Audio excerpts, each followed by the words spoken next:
Medical Roundup number 6 by Zvi Maushowitz, January 19, 2026. The main thing to know this time around is that the whole crazy "what is causing the rise in autism" debacle is over actual nothing. There is no rise in autism. There is only a rise in the diagnosis of autism. Autism Speaks. It has not, however, risen in prevalence. The entire shift in the rate of diagnosis of autism is explained by expanding the criteria and diagnosing it more often. Nothing actually changed. We already knew that vaccines don't cause autism, and that Tylenol doesn't cause autism. But now we know such things on an entirely different level. I admit that this result confirms all of my priors, and thus I might be insufficiently skeptical of it. But there are a lot of people with what we in 2026 call autism that are out there. They love picking apart such findings, and I've seen zero of them question the statistical result. Autism used to mean something severe enough to render a child non-functional. It now means someone capable of thinking clearly who insists words have meaning. It also still means the first thing, and everything in between. Using the same word for all these things and calling it the autism spectrum does not overall do those on either end of that spectrum any favors. Matthew Iglesias. Study confirms that neither Tylenol nor vaccines is responsible for the rise in autism, because there is no rise in autism to explain just a change in diagnostic standards.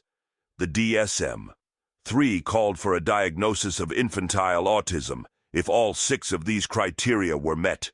1. Onset before 30 months of age. 2. Pervasive lack of responsiveness to other people. 3. Gross deficits in language development. 4. Peculiar speech patterns, if speech is present, such as immediate and delayed echolalia, metaphorical language, or pronominal reversal. 5. Bizarre responses to various aspects of the environment, e.g., resistance to change, peculiar interest in or attachments to animate or inanimate objects.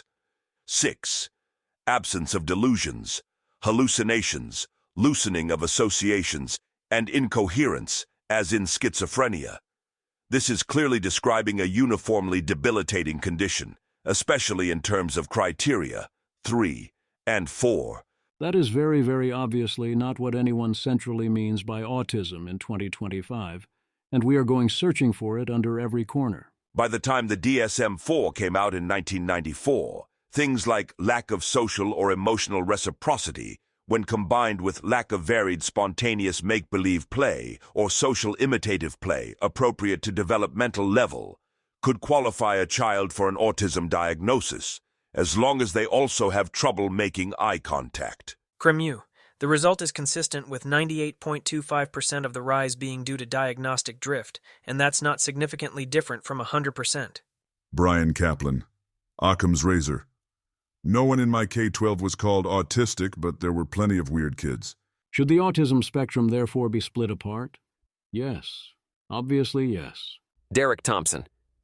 I think the answer to this question is clearly yes.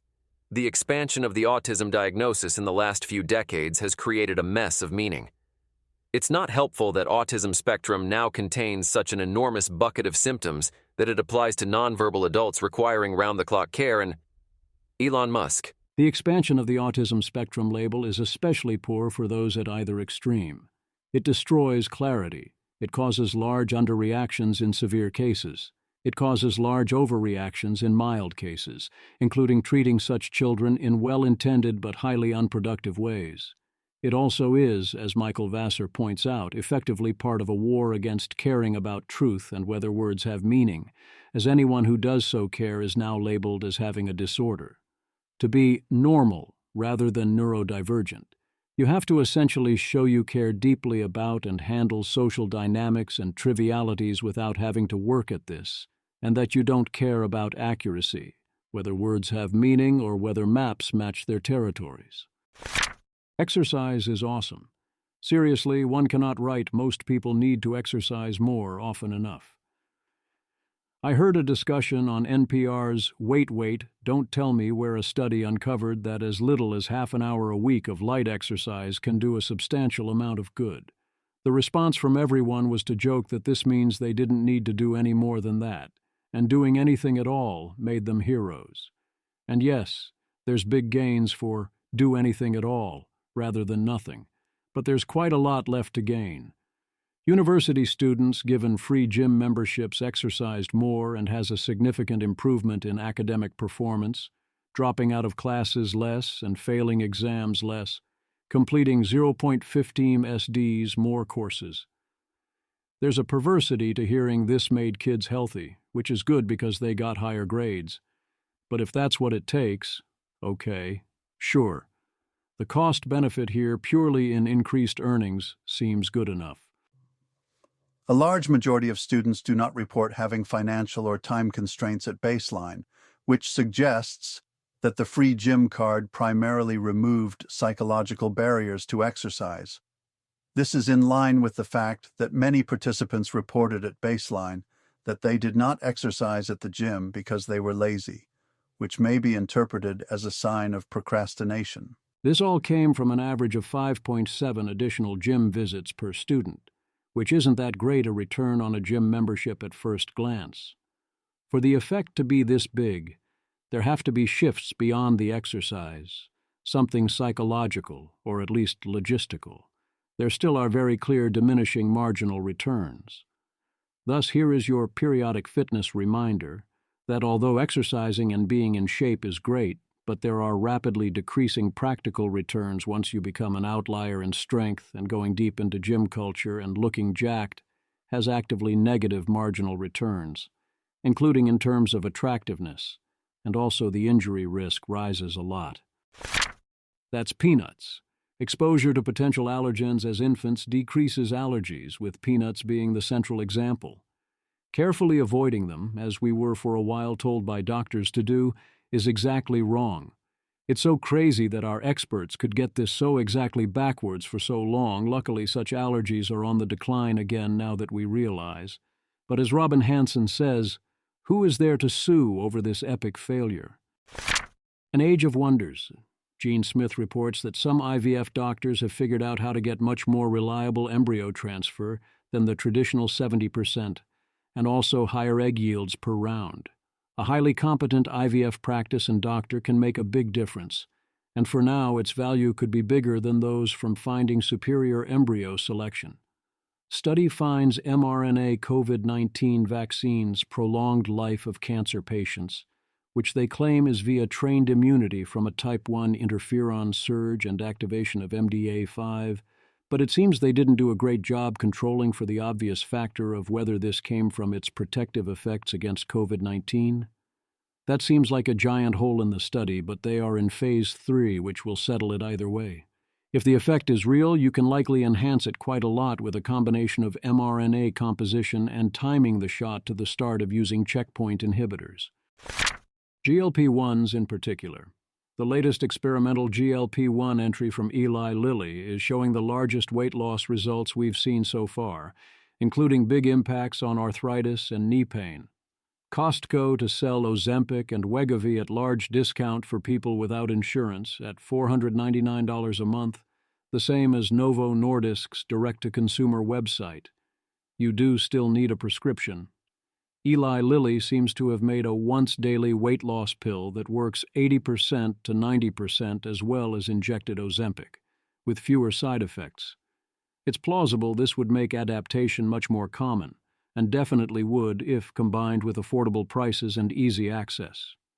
Unfortunately, an early study suggests that GLP-1s do not so far reduce medical spending, with little offset in other spending being observed or projected. Given this is a highly effective treatment that reduces diabetes and cardiovascular risks, that is a weird result, and suggests something is broken in the medical system. The superheroes. Elasticity of the supply of pharmaceutical development of new drugs is high. If you double the exclusivity period you get, in the linked job market paper, 47% more patent filings. We should absolutely be willing to grant more profitability or outright payments for such progress. Australia offers a strong pitch as a location for clinical trials and as a blueprint for reform here in America if we want to do something modest. Dr. Shelby, When people talk about Australia for clinical trials, most discourse is round the 40% plus rebates. But what I haven't heard discussed is that they don't require IND packages in some cases, e.g. new insulin format or new EPO analogs for anemia. Drugs going through this path only need CMC and ethics approval. Ruxandra Teslo, also no full GMP for Phase 1. EMO US should just literally copy the Phase Y playbook from Australia. One of the most frustrating experiences in trying to propose ideas on how to make clinical development faster, cheaper, is that PPL who have on-the-ground experience are reluctant to share it, for fear of retribution. The cancel culture nobody talks about. The Supervillains. Your periodic reminder that today's shortage of doctors is a policy choice intentionally engineered by the American Medical Association. Ruxandra Teslo offers another round of pointing out that if we had less barriers to testing potential new treatments, we'd get a lot more treatments, but that no one in the industry has the courage to talk about how bad things are or suggest fixes, because you would get accused of the associated downside risks, even though the benefits outweigh the risks by orders of magnitude. Ruxandra notes that we have a desperate shortage of hobbit courage, or the type of intellectual courage where you speak up even though you yourself have little to gain. This is true in many contexts, of course. Patrick Mackenzie, about Ruxandra's article. A good argument about non-political professional courage, which is also an argument why those of us who have even moderate influence or position can give early career professionals an immense boost at almost trivial cost by advancing them a tiny portion of their future self. This is one reason this sometimes internet weirdo keeps his inbox open to anyone, and why he routinely speaks to internet weirdos. I'm not too useful on biotech, but know a thing or two about things. Sometimes the only endorsement someone needs is, I read their stuff and they don't seem to be an axe murderer. Sarah Constantine. The most awful stories I heard about he said this and never got a grant again were criticisms of the scientific establishment, of funders or regulators. Tame stuff like, there's too much bureaucracy, or science should be non-commercial. In terms of talking to internet weirdos who reach out, I can't always engage, especially not at length, but I try to help when I can. I don't see enough consideration of goal factoring around the testing process and the FDA. As in, doing tests has two distinct purposes that are less linked than you'd hope. 1. Finding out if and in what ways the drug is safe and effective, or not. 2. Providing the legal evidence to continue testing and ultimately to sell your drug. If you outright knew the answer to number 1, that would cut your effective costs for number 2 dramatically, because now you only have to test one drug to find one success, whereas right now most drugs we test fail. So the underrated thing to do, even though it is a bit slower, is to do number 1 first, as in you gather strong Bayesian evidence on whether your drug works, however necessary and likely with a lot of AI help. Then, only after you know this, do you go through formal channels and tests in America.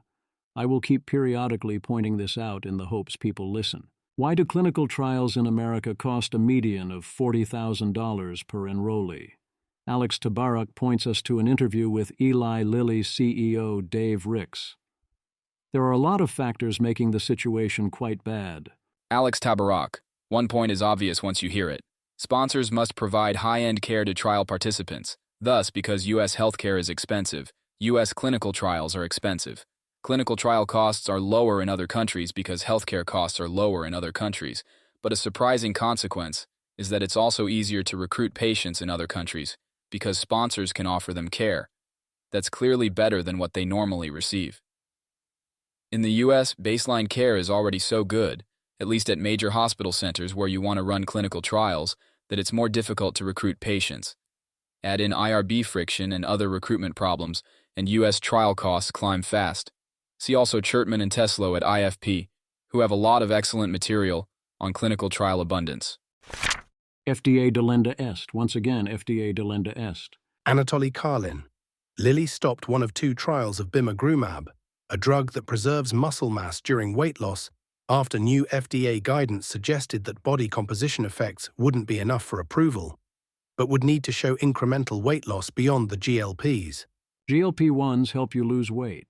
The biggest downside is potential loss of muscle composition. But the FDA has decided that fixing this problem is not good enough, and they won't approve a new drug that is strictly better on an important metric than an existing drug. Not that they won't recommend it, that they won't approve it. As in, it's strictly better, but it's not enough strictly better in the ways they think count. So that's a banning, which is all obvious nonsense, and will make people's lives much worse as some lose muscle mass, others put in a lot more stress and effort to not lose it, and others don't take the GLP-1 and thus lose the weight. The second best answer is that things like muscle loss prevention should count as superior endpoints. The first best answer is that superiority is a deeply stupid requirement. If you have drug A that does X, and then I have drug B that also does X about as well, the existence of A should not mean we ban B. That's crazy. Uncertainty at the new iteration of the FDA is endangering drug development, on top of the FDA's usual job endangering drug development. You can't make the huge investments necessary if you are at risk of getting rejected on drugs that have already been approved elsewhere, for reasons you had no ability to anticipate. It would be good not to have an FDA, or even better to have a much less restrictive FDA. But if we're not going to relax the rules, incompetence only makes it all worse. Some good news. The FDA is now open to Bayesian statistical approaches. I suspect this only means you can use evidence from Phase 2 and Phase 3, but it's great to see them admitting in the announcement that Bayesian is better than frequentist. Hansonian Medicine. Robin Hansen finds the most Hansonian medical study. Amy Finkelstein and Matthew Genskow use mover designs to estimate the causal impact of healthcare spending on mortality. They find that extra healthcare spending on current margins has slightly negative impact. Robin Hansen, we investigate whether places that increase healthcare spending also tend to be places that increase health. We find that they do not. Their point estimate is that residents lose approximately 5 days of lifespan at age 65 for every 10% increase in medical spending. Standard error of this estimate is approximately 7 days, so 2 sigma, 95% confidence level, above the estimate is plus 9 days of lifespan. Really hard to see that being worth 2% of GDP. The discussion is frank that this doesn't rule out that different regions might be providing similar care with different levels of efficiency. In that case, there's a lot of money to be saved by improving efficiency, but it doesn't mean care is wasted. There's also potential selection effects on who moves. You would also want to consider other endpoints beyond mortality, but it's hard to see those improving much if mortality doesn't also improve. Robin Hansen links us to this paper, showing that greater expected pension benefits led to more preventative care, better diagnosis of chronic diseases, and improved mortality outcomes. As in, there is a real incentive effect on health, at least at some income levels. Hospital Strategy 101. Gene Kim offers a write-up of his wife's hospital experience, explaining some basics of what you need to do to ensure your loved ones get the care they need. Essentially, the emergency department is very good at handling things you can handle in the emergency department, but the wiring connecting the various departments is often quite poor, so anything else is on you to ensure the coordination, and that information reaches those who need it. Figure out where you're going and how to get there. The good news is that everyone wants it to work out, but no one else is going to step up. It's on you to ask the questions, share, and gather the info, and so on. What's missing here is, don't be afraid to ask LLMs for help too. Mental Hospital Strategy 101. Being admitted to a mental hospital is very, very bad for you. This is known. It severely disrupts and potentially ruins your life permanently. The 2 weeks after release from the hospital put you at very high risk of suicide. Having someone committed even for a few days is not something to be taken lightly. That doesn't mean one should never do it. In sufficiently dire circumstances, where outcomes are going to be terrible no matter what you do, it is still superior to known alternatives. The question is, how dire must be the circumstances to make this true? Are we doing it too often or not often enough? A new study measures this by looking at marginal admissions, as different doctors act very differently in marginal cases, allowing us to conduct something remarkably close to an RCT. Such disagreement is very common. 43% of those evaluated for involuntary commitment for the first time fall into this group in the sample. Even with 7,150 hospitalization decisions, the study's power is still not what we would like. The results are statistically significant, but not by that much considered individually. But the damage measured is dramatic. The chance of a marginal admit being charged with a violent crime within 3 months increases from 3.3% to 5.9%. If they get admitted, the risk of suicide or death by drug overdose rises from 1.1% to 2.1%. This matches the associated incentives. If you don't refer or admit someone at risk and something goes wrong, you are now blameworthy, and you put yourself in legal jeopardy. If you do refer or admit them, then you wash your hands of the situation, and what happens next is not on you. Thus, you would expect marginal cases to be committed too often, which is what we find here.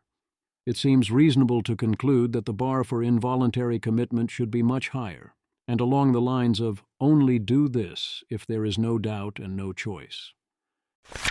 Drugs are bad, Mmmkay. Ketamine use is bad for you. The lighter side. The best description I've seen of how to think about biological age measures. Ivan, I will only trust your health app's biological age report if it comes bundled with a life insurance offer.